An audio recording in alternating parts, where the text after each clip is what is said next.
Thank you, all of you. It's cool, the organization of the conference. So we would like to begin highlighting the importance of ethics and knowledge organization, not only in practice, as you can see in principles and codes of ethics around the world, but also in scholarship. And I think the ethics, the Milwaukee ethics on information organization, they were called in the beginning knowledge organization, I think it's a better name, are a proof of that. And of course, those conferences, that interest means publications. Publications and the way users access to those publications is through databases, such as the Web of Science and LISTA. So we wanted to study to see how that domain of ethics and knowledge organization is being represented in the databases, and also how users are perceiving that domain through the databases. I think that there's a key element here: publications, databases, users. It goes through the databases, and that's what we are studying. For that, we are using a combination of bibliometric analysis and Bordinian content analysis to study the perceived domain. The bibliometric part is the representation, the domain, in the databases, or better said, the way users access to the domain, and the way it is perceived would be part of the content analysis. We have two things there. Would be interesting to see what they are. And we chose first the Web of Science as probably the main, the most prestigious, one of the biggest tools users use to access science and publications. However, the Web of Science presents some problems.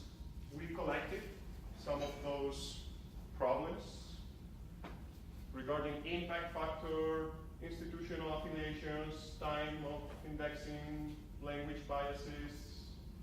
Many of these things are a big issue for us non-English speaking countries.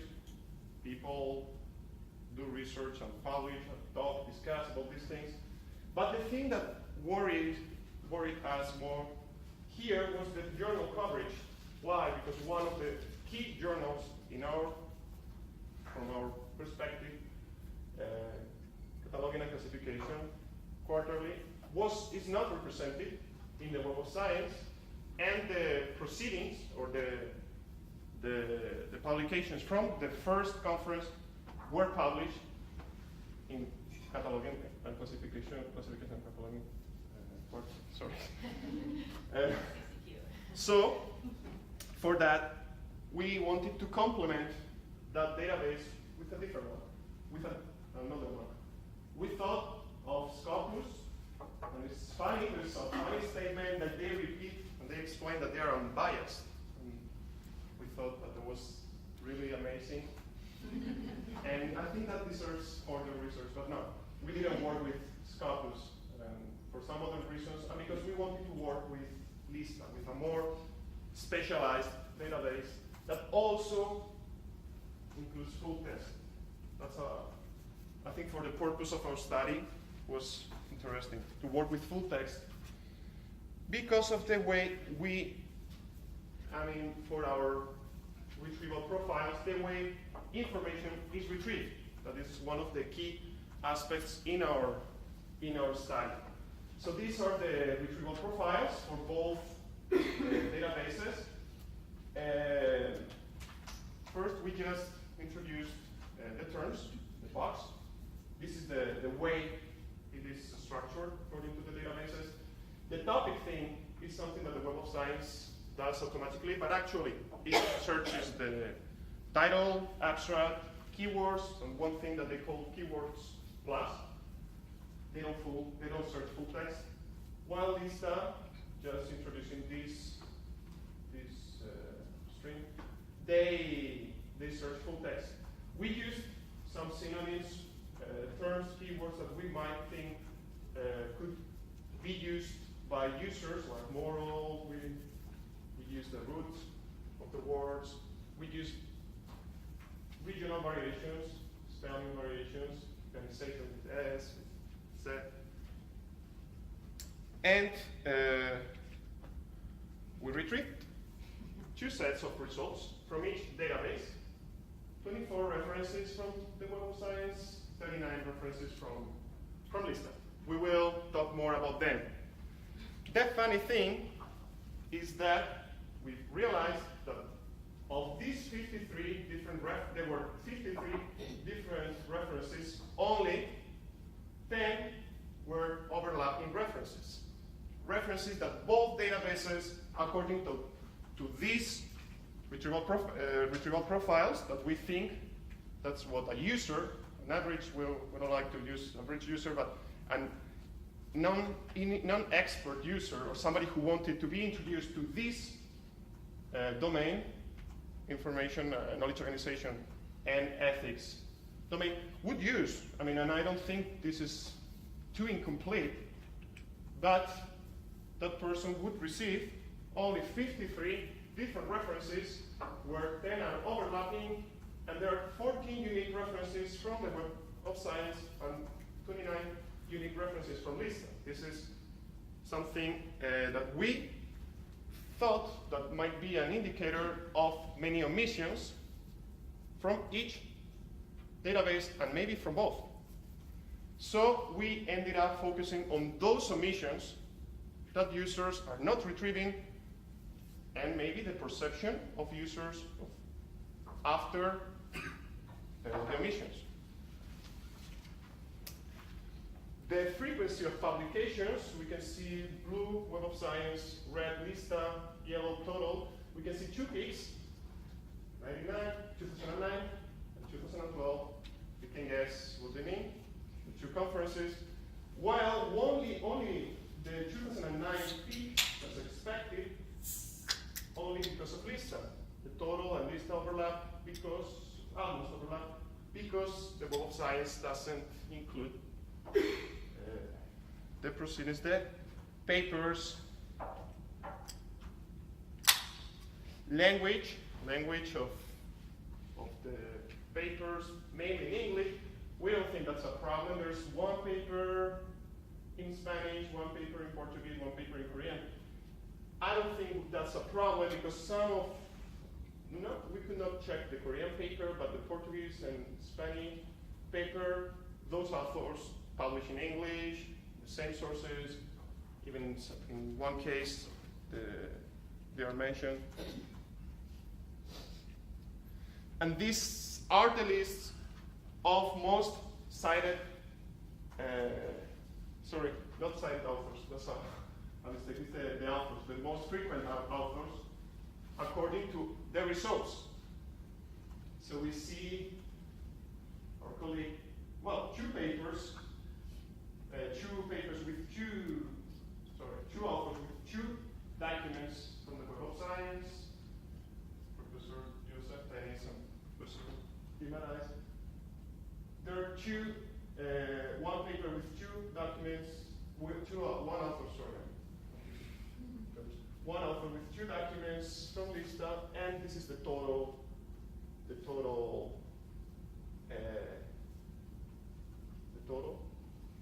nothing global. We can recognize some authors from the knowledge organization community, but probably most of you are thinking this is incomplete. We agree? That's the part we will focus later. The co-authorship index for each database is among 1 and 150 and 2. Those are the data. And the sources, we wanted to analyze also the sources because from the beginning, we noticed that journal coverage problem. The red sources are unique sources from each database. So we see that the most common source from the Web of Science is Knowledge Organization, the journal. Could be expected because it's a knowledge organization specific journal. Although I will later explain that how that doesn't mean anything from their logic, the way they organize and retrieve things. There is the 2010 International Conference, ISCO conference. I think that's a good sign. They started indexing international conferences recently, and I think that's a good thing. LISTA doesn't, that's why it's only a Web of Science result. And some other common sources, journal documentation, a library quarterly. This is for Web of Science. This is for LISTA. We have knowledge organization. We have a journal called Information and Organization that one might expect to be about knowledge organization or information organization, not as specific as KO. We see, as expected, following the classification quarterly, a unique, it's a specific, it's only LISTA source, and we see other sources that are not indexed by the Web of Science. This is the total list, and in this case, the red ones are the sources that are indexed by both databases. So the omissions, and I think this is a very interesting part. We notice that of the 13 sources retrieved from the Web of Science, 3 of them are also indexed by LISTA. So that means that there were 12 papers that might have been retrieved from both databases, but were not. Were only retrieved from the Web of Science, while they might be retrieved from LISTA. And there's, similarly, there are 24 potentially retrievable papers from both databases that were not retrieved from LISTA. So in total, there are 26 out of 53 papers that are potentially retrievable from both databases, while only 10 of them were retrieved, and 16 are being omitted by one of the databases, in addition to the papers that were omitted by both. So we're going to go through the omissions.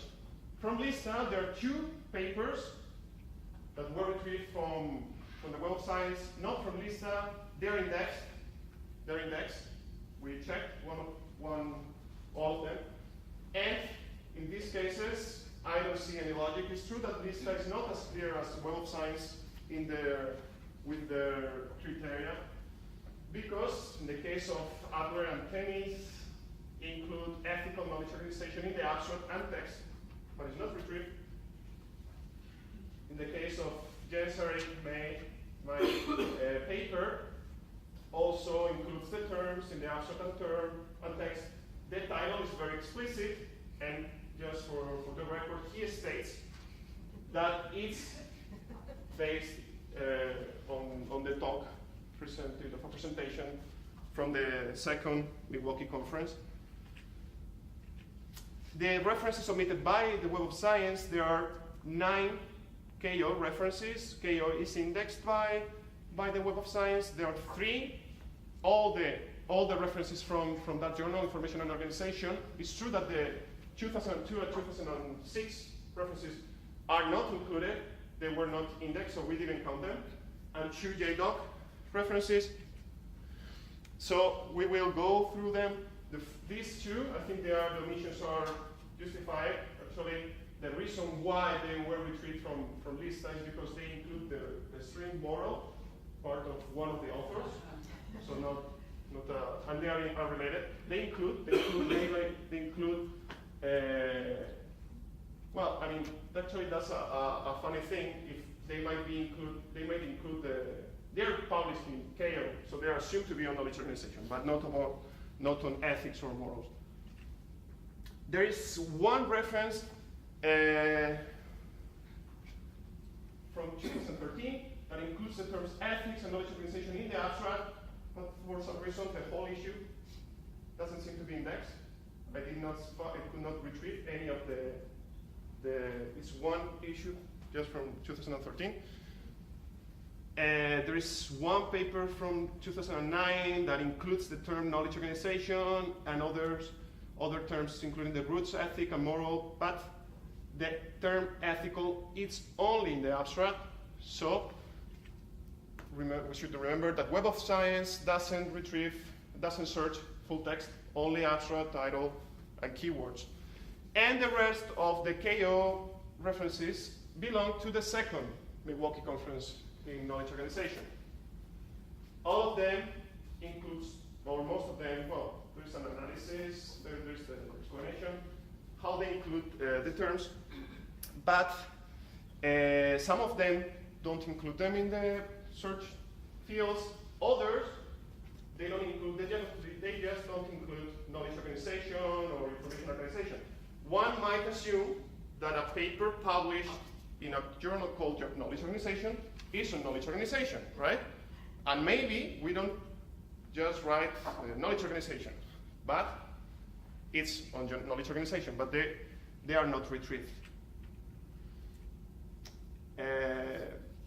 Same for the information and organization references. We analyze those things. The JDoc references, more of the same. In this case, probably, maybe we should not assume that JDoc papers are knowledge organization. And papers from both databases. These are random examples. Papers from the first conference on knowledge organization, ethics and information organization. That includes the term ethical in the abstract, but no knowledge organization, information organization. In this case, these papers include the terms in the text, not in the title. But also, there's also there are some cases here. And there are also references that are omitted by both databases. And these are some random examples. We've thought quickly about Fox and Reeves, call for us, techniques. In these cases, because we don't include, or sometimes we don't include all the terms in the title, abstract, or keywords, but we know, we experts, we the community, people know that they are on ethics and knowledge organization. There's cases where, for instance, knowledge representation and organization, even if this is in the title, so Bechtel has several papers, is not retrieved. This is a conference paper from the 2002 International ISCO Conference, or even books. They are not retrieved. So, just a side note. Well, maybe some people might be thinking, what about my paper? Yeah, there are many more papers. Probably they're impossible, hard to identify them all. But, well, we should say that there are some databases that include, or there's a tool that includes this paper because they are indexed with help from experts. Curly Lee was the editor, Jihi is the current editor. I think these are nice. It's a nice tool. So what does a user perceive from this? Okay, we'll be quick. So this is the Vardinian content analysis part. So I think the omissions are important, but we have the results we had here. Those sets, well, they are somewhere. So what do they perceive? We used Vardinian content analysis. We narrowed the corpus to 43 references. Some of them we could not, even LISTA says that provides full text, well, doesn't always provide full text. We worked with several categories: values, problems, authors, schools of thought, context, tools, professionals, processes. Basically, or that's what the analysis says, they talk about responsibility, bias. Bechtel is an author that is recognize pragmatism as a school of thought, context international, codes of ethics, librarians, cataloging, classification. And as a conclusion, we would like to recognize that databases, algorithms, there's a typo, Melody pointed it out, sorry, are not neutral. Neutrality doesn't exist in research, but also doesn't exist in databases and the way users retrieve. And maybe experts, maybe, could be a help. And I think the knowledge organization literature, since it's maintained by experts and the criteria are clearer than those generalist or web databases, more less personal databases, can be overcome by these products. Thank you.